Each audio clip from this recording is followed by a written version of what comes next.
చెప్తా. ఇది ఇప్పుడు కాదు, చాలాసార్లు చెప్పా. ఒక మాట చెప్తా. ఇది ప్రతి క్రైస్తవుడికి వర్తిస్తది. ఈడ కూర్చున్న ఈడున్న 80, 90 మంది మాత్రమే కాదు. ఇప్పుడు చాలా మంది కూడా చూస్తున్నారు. ప్రతి ఒక్కరికి వర్తిస్తది.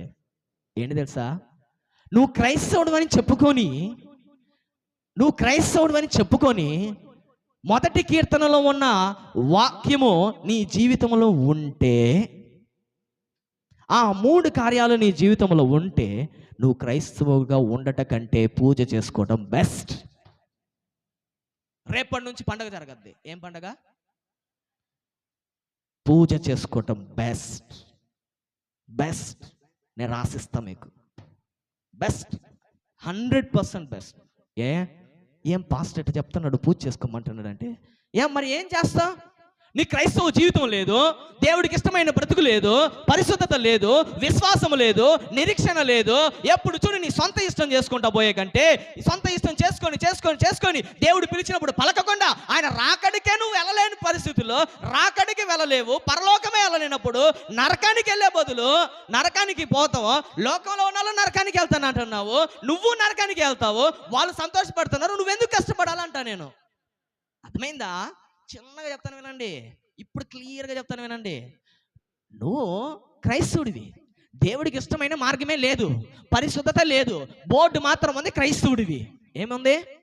బోర్డు మాత్రం ఉంది క్రైస్తవులమి. కష్టపడుతున్నా, ఒక పండగ లేదు, ఒక పప్పనం లేదు, ఒక బొట్టు లేదు, ఒక పూజ లేదు, ఒక సంతోషం లేదు, ఒక డాన్స్ లేదు, ఇవేమి లేదు. మళ్ళీ జీవితంలో ఏమో పాపం ఉంది, దేవుడికి ఇష్టం లేని కార్యం ఉంది, దేవుడు చెప్పిన మాట వినో. దేవుడి మాట వినకపోతే ఎక్కడికి వెళ్తావు? నరకానికి వెళ్తావు. క్రైస్తవుడైనా సరే నరకానికి వెళ్తాడు. లోకంలో పూజ చేసుకుంటున్నారు, సంతోషపడుతున్నారు, డాన్సులు వేస్తున్నారు, తాగుతున్నారు, వాళ్ళు ఇష్టం వచ్చినట్టు జీవిస్తున్నారు. వాళ్ళు ఎడగబోతారు, నువ్వు ఎడగబోతావు. దేవుడి మాటని ఎన్నోడు నరకం పోతాడు, సంతోషపడేవాడు నరకానికి పోతాడు. అంతగాడికి మనం ఎందుకంటే దేవుడికి వచ్చి నమ్ముకొని పరిశుద్ధత లేకుండా దేవుడికి ఇష్టడై ఉండుట అసాధ్యం. బోర్డు ఉంటే సరిపోదు. రేపు అందరు కోళ్ళు కోసుకుంటాం, మనం కోసుకుంటాం అనుకోండి. రేపు అందరు పూజ చేస్తారు, వ్రతాలు చేస్తారు. నువ్వేం చేస్తా? ఏం చేస్తా? రేపు అందరూ 3 రోజుల పండగ కొత్త బట్టలు వేసుకుంటారు. నువ్వేం చేస్తావు? కొత్త బట్టలు లేవు, పాత బట్టలే. ఇప్పుడు నువ్వు ఏం చేస్తున్నావు? బాధపడుతున్నావా లేదా? బాధ ఉంటుందా లేదా? మనకు సంవత్సరానికి ఒకటి